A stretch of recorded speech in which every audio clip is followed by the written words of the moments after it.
Hey guys, welcome back to my channel.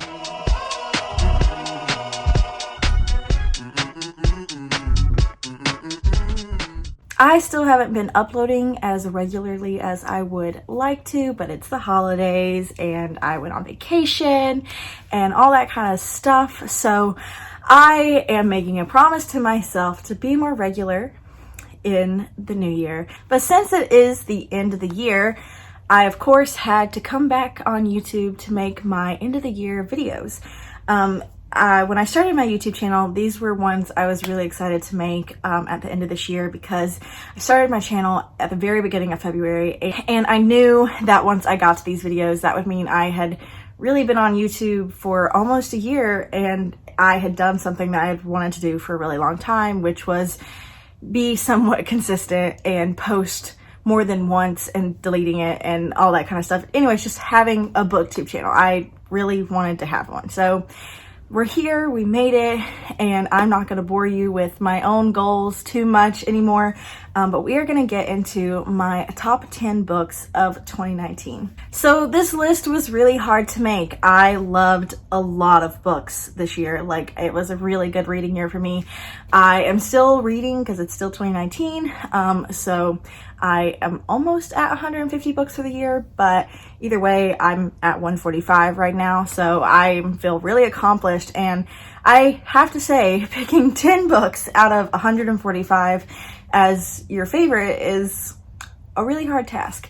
And I love all of these books so much. Like, they are really all on the same level. Like, I only chose out of all the 5-star books I give, and I couldn't even put like all the 5-star books I gave in a top 10. So like, I like really narrowed it down to like my favorite books. And so even though I'm doing these in an order, they're like really not. Like, I really love them all so incredibly much. They're favorites, and yeah, so I just want to keep that in mind. So if your favorite is number 10, I feel really bad putting it there too. Don't worry. Number 10 is one I literally just read. Okay, I just finished the trilogy last night, and I was just going to include the first book on this list, but now that I've finished the entire trilogy, even though I didn't give all of them 5 stars to end it out with, I just think it is better talked about as one, and that is the Scythe trilogy, Arc of the Scythe by Neil Shusterman. I read this book only 2 weeks ago, I don't know, and I have already finished this series, and I went to Disney World in the middle of there. So I just really binge read this series, and I loved it so freaking much. Y'all have been screaming at me, everyone's been screaming at me, Heather's been screaming at me to read this series for the longest time, and I'm so glad I waited till after the toll was out, so I could literally just binge read them, and it was just the most amazing experience. If you don't know what Scythe is about, it's about this dystopian sci-fi society in the future where natural death doesn't exist, and even if you go deadish, you can be revived, but like, you have to have population control, so they have scythes that glean people, which is killing them for like good, like forever. We follow 2 scythe apprentices in this book, and at the end of their apprenticeship, the one who gets to be a scythe has to kill the other one. And so just seeing like this world is what is so interesting and fun, and I just loved it so much. And I'm only going to talk shortly about each of these books, so this video isn't forever long, but like, I love Thunderhead, and I really loved The Toll. It wasn't as good as these first 2, but I just finished it, and it was really amazing. And like, I don't have a physical copy yet, or it would be here. My Amazon wish list is down below, but I'm just obsessed with this series. I want to read more and more of Neil Shusterman. The next book on my list is If We Were Villains by M.L. Rio. I had no idea I'd love this book going into it. I just know it had been on my shelf for a really long time, and some people I really trust had liked it, but with the vibe and the type of writing style it is, I just really did not think I'd like it. But oh man, did I love it. I laughed, I cried some more. Wow, this book is just like perfect. This follows a group of college actors who study specifically Shakespeare, and there is some type of murder in their group, and we are trying to figure out who did it. And it is just so good.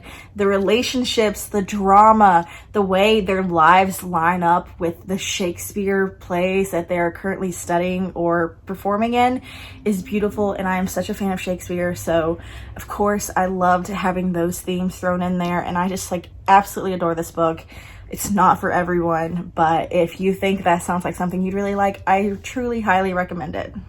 The next book is also another surprise that I really had no idea I would even be reading this year, and that is House of Salt and Sorrows by Erin A. Craig. I didn't even have this book on my radar until I became friends with Heather. I talk about her on my channel all the time. I know you guys know who she is. And Heather read this book early in the year as an ARC, and she'd been telling me to read it. And I finally read it in August for her. There's a whole video dedicated to me reading this book, and it was amazing. We should really trust Heather more often because this was just perfect. Like all of these books are just perfect. This is a 12 Dancing Princesses retelling set on this like almost like Fisherman's Wharf Island. Like it's like the Greythorns from Game of Thrones. I've said this 100 times. But like they live on this island and there's a bunch of like mythology and there's murder mystery because her sisters keep dying and we don't really know what's going on. And like this book just takes you on a ride. You're just as confused as the main character sometimes. And the plots are shocking and twisting. And I just love this book. It was the perfect amount of like a little bit of creepy, beautiful writing, beautiful scenery, like the images of the dresses and the shoes. Mwah, it's amazing. And then like I actually really did enjoy the relationships in the story. So that's just icing on top of the cake. So I just love this book with all my heart. And the fact that it's a standalone fantasy is just puts it even higher on the list because we only really get good standalone fantasies every now and then. So yeah, love this one. The next book on my list is not a shocker to me or anyone else, and that is Kingsbane by Claire Legrand. This was my #1 most highly anticipated book of this year. I read Furyborn last year, and like when that book ends, you're like, you need the next one. And this book ended and I need the next one. It doesn't come out till late 2020 and I'm dying. Yes, I am. I just love Kingsbane so much. Like, I'm not gonna go into like explanation about like what Furyborn's about. I literally have a whole video on my channel where I do my makeup, where I'm going to meet Claire Legrand and I'm talking about like what Furyborn is and why I love it. Spoiler free. So yeah, definitely no one's surprised. The next book is not a surprise either. I mean, I definitely think this was like either going to be on my worst books or my best books, but it was very highly anticipated, and that is Queen of Nothing by Holly Black. And I am just so happy to say that this is one of the best books I read this year. This made me so incredibly happy. I loved every minute of it. I flew through it in one night, and like The Cruel Prince is just so fun. It just makes me feel like a teenager again. But it still has like more mature themes than the books I read when I was a teenager, which makes it darker, but more fun and still just so like YA. Like I can't even like describe, like it's just such pure YA, and that's why I love it so much. And I just will always be a YA lover, and this series is why. The next book is probably on a lot of people's top books of the year, and that's because it literally took the world by storm. And honestly, I was a little like behind on reading it, but I'm so glad I did. I actually read it twice this year, and I loved every second of it. And that is The 7 Husbands of Evelyn Hugo by Taylor Jenkins Reid. This book is just good. It's just so good. Like, I love the storytelling and the writing, and just like how I just really hate Evelyn Hugo but like root for her at the same time. And it's just, I don't know, like I love it. And as much as I think there are like very valid critiques of this book, it's like an addicting soap opera. I just love it. The next book is one that I'm so shocked is on this list, but it is one of my favorite books of all time now, and definitely my second favorite book by this author, and the second book by this author on this list, and that is Sawkill Girls by Claire Legrand.